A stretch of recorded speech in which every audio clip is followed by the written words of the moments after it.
Assalamualaikum warahmatullahi wabarakatuh. Selamat pagi, salam sejahtera untuk kita semua. Om Swastiastu, Namo Buddhaya, salam kebajikan. Perkenalkan, nama saya Jaulim Sirait, dosen program studi D4 Teknologi Pengolahan Hasil Perikanan di Politeknik Ahli Usaha Perikanan Kampus Jakarta.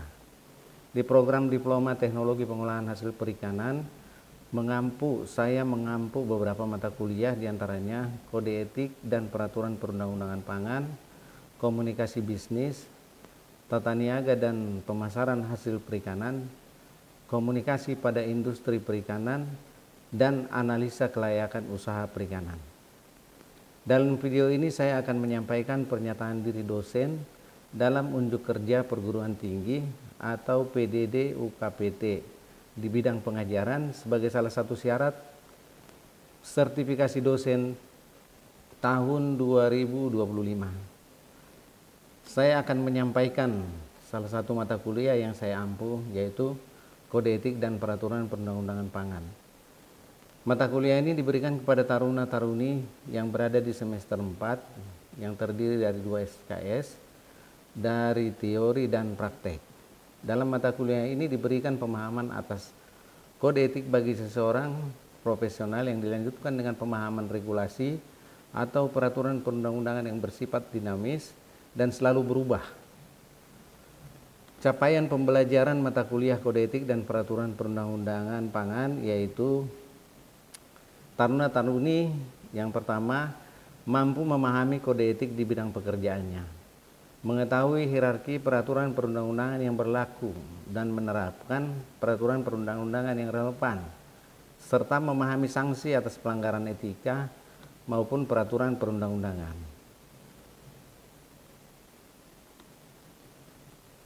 Kedua, mampu memahami isi Undang-Undang Nomor 18 Tahun 2012 tentang pangan hingga peraturan pemerintah dan keputusan kementerian atau lembaga yang menjadi petunjuk pelaksanaan serta petunjuk teknisnya hingga mampu menerapkan regulasi terkait pangan.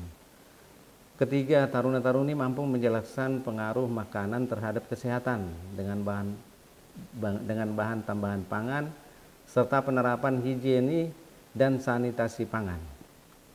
Keempat, taruna-taruni mampu menjelaskan iradiasi pangan, penerapan informasi gizi terhadap konsumen, serta mampu menjelaskan rekayasa genetika. Kelima, taruna-taruni mampu menjelaskan penanganan keamanan pangan, cemaran pangan, pelabelan dan identitas produk, dan mampu menyusun regulasi pangan olahan, serta mampu merancang standarisasi produk pangan. Demikian penjelasan saya sebagai dosen, dilanjutkan dengan pembelajaran. Billahi taufiq wal hidayah. Assalamualaikum warahmatullahi wabarakatuh. Assalamualaikum warahmatullahi wabarakatuh. Waalaikumsalam warahmatullahi wabarakatuh. Selamat pagi, Om Swastiastu, Namo Buddhaya, salam kebajikan. Ketemu dengan saya dalam mata kuliah kode etik dan peraturan perundang-undangan pangan yang wajib ya dipahami oleh adik-adik.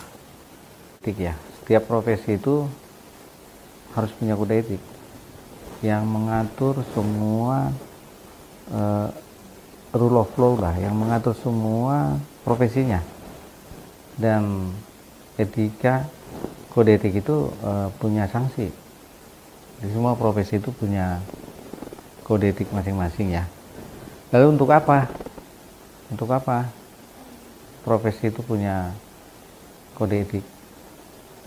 Agar semua pekerjaan ataupun proses yang dilakukan oleh satu profesional itu tidak menjadikan kerugian bagi orang lain, agar manusia tidak terjerumus dalam penistaan ya, nilai-nilai, termasuk akibat daripada profesi seseorang menjadikan kerugian bagi orang lain. Jadi dia ada batasan, tidak semua bisa dilakukan oleh seorang profesional. Dalam bekerja itu ada satu proses ya, proses yang menggunakan gerakan tubuh ataupun ilmu pengetahuan untuk menjadikan seseorang itu bisa beraktivitas, melakukan sesuatu untuk menghasilkan pendapatan ya, yang bisa menghidupi diri sendiri dan keluarga.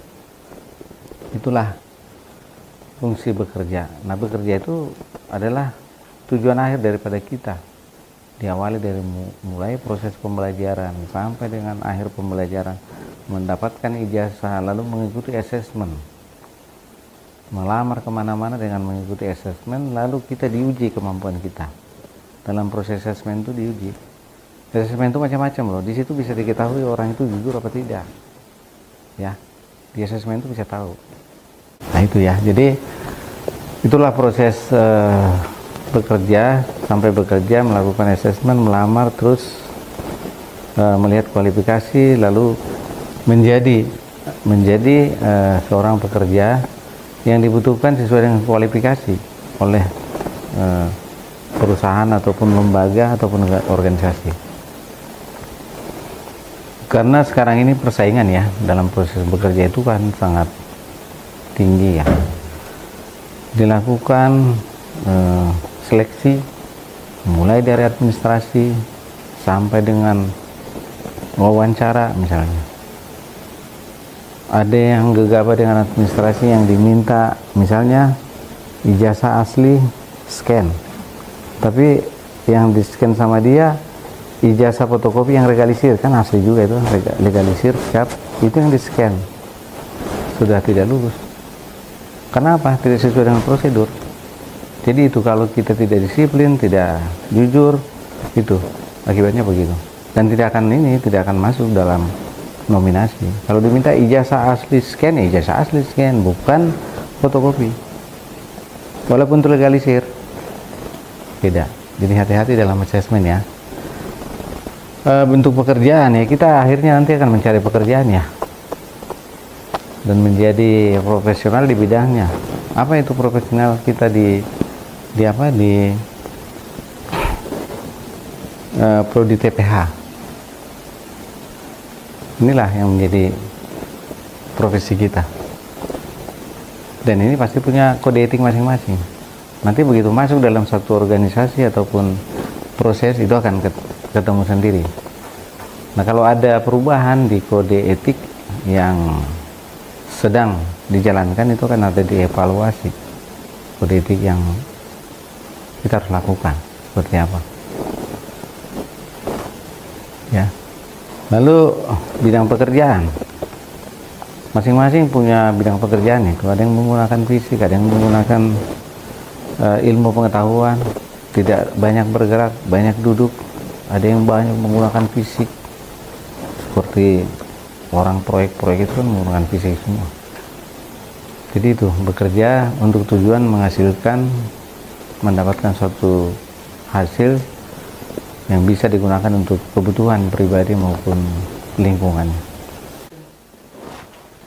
Oke, dalam satu profesi ataupun pekerjaan itu kita harus mencapai sukses ya. Dalam mencapai ini kita harus punya juga faktor-faktor yang mempengaruhinya, kita yang harus miliki. Kira-kira siapa namamu? Anca. Kamu tahu nggak apa sih 10 faktor suksesi itu? 10 faktor suksesi, nomor 1 dan seterusnya. Coba kamu sebutkan. 1. Jujur. 2. Disiplin. 3. Personal skill. 4. Dukungan dari pasangan hidup. Oke. Jadi saya mau menyampaikan bahwa faktor suksesi pertama dan kedua itu sangat penting sekali untuk kita miliki ya. Karena kepintaran adalah nomor 34. Pintar tidak menjadikan orang sukses ya. Contoh, banyak orang cum laude ikut CPNS tidak lolos, kenapa? Itu pintar tapi nggak lolos ya. Jadi itu ya, jadi faktor sukses itu harus tahu, walaupun kita belajar kode etik peraturan, tapi intinya di situ semua. Kita harus menjadi seorang profesional yang jujur. Ini yang tadi 10 faktor sukses itu ya. Di situ nggak ada knowledge, kepintaran tidak ada di 10 besar. Itu jauh. Ini yang perlu ditanamkan di diri pribadi kalian masing-masing. Kalau ini bisa, itu akan terbiasa gitu. Ya, jadi ini harus diketahui ya. Ini intinya dalam satu proses jujur. Kalau dibilang bohong sih, ada nggak sih orang yang tidak pernah bohong gitu? Bohong demi kebaikan, itu apa sih artinya? Pernah nggak? Bohong demi kebaikan. Itu bahasanya, kalimatnya benar nggak? Kalimatnya sih benar, artinya? Terus contohnya, orang bohong, tapi demi kebaikan? Apa? Ada juga. Dia berbohong, tapi demi kebaikan. Atas masalah orang per orang misalnya kan.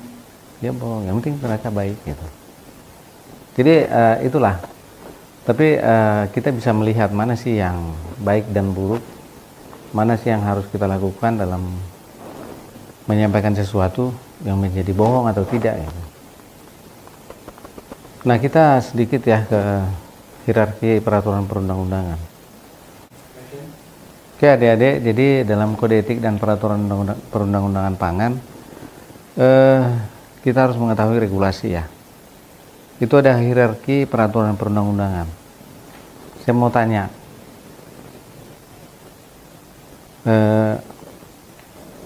coba sebutkan hierarki peraturan perundang-undangan.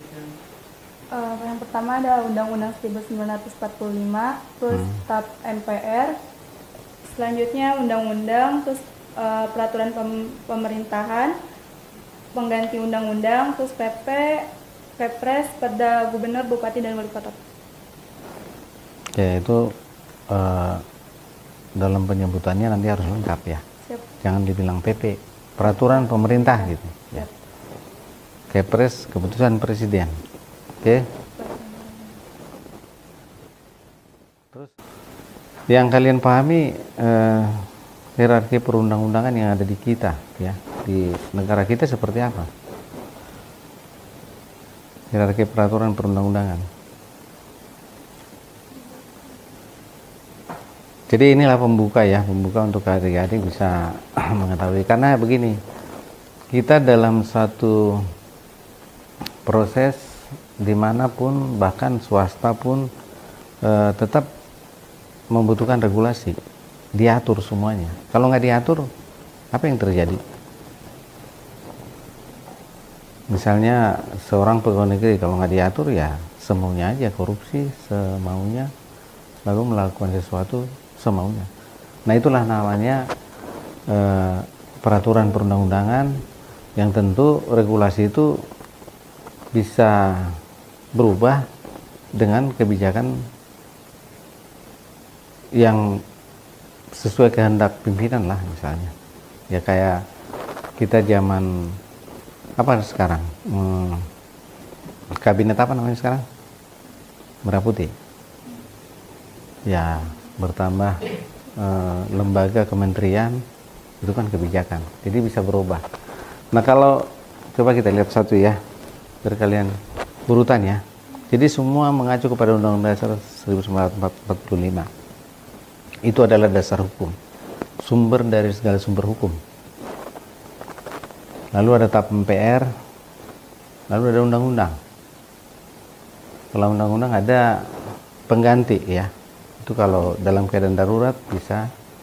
Lalu ada peraturan pemerintah, ada Kepres, ada Perpres, baru ke daerah gubernur bikin peraturan masing-masing sampai ke kabupaten kota.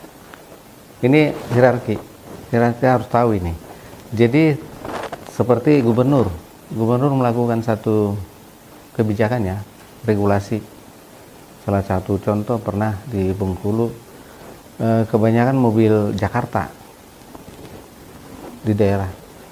dia merusak jalan bukan merusak ya, ya mempengaruhi jalan lah di Bengkulu misalnya, tapi dia bayar pajak di Jakarta.